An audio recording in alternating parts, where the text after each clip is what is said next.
7 people from Kosovo have been sentenced to a combined 42 years in prison for their involvement with Daesh. 6 of the convicted are fighting for the terror group in Syria, and an imam was found to be a recruiter. Kosovo is a mainly Muslim Balkan state. Around 300 people from there have been accused of going to Syria to fight for Daesh. 50 of them have been killed. Well, TRT World's Soraya Lennie reports from where the trial took place in the city of Ferizaj.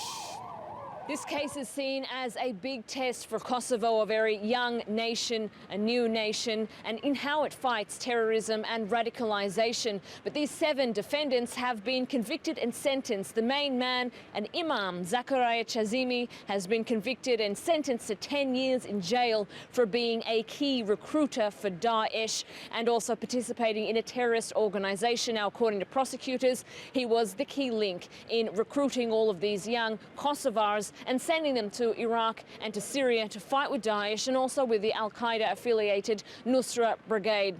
We spoke to one man whose son has gone to Syria to fight, and he says that Lennie is exactly the man who recruited his son, and this is what he had to say.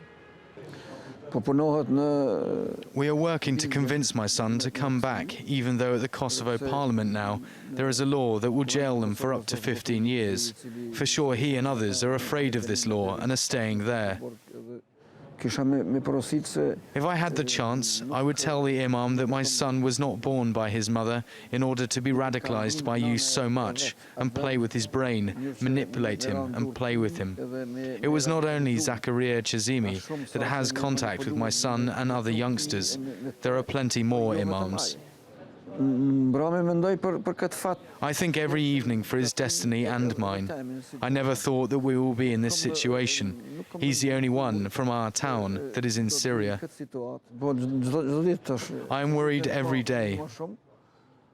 I'm concerned for his life.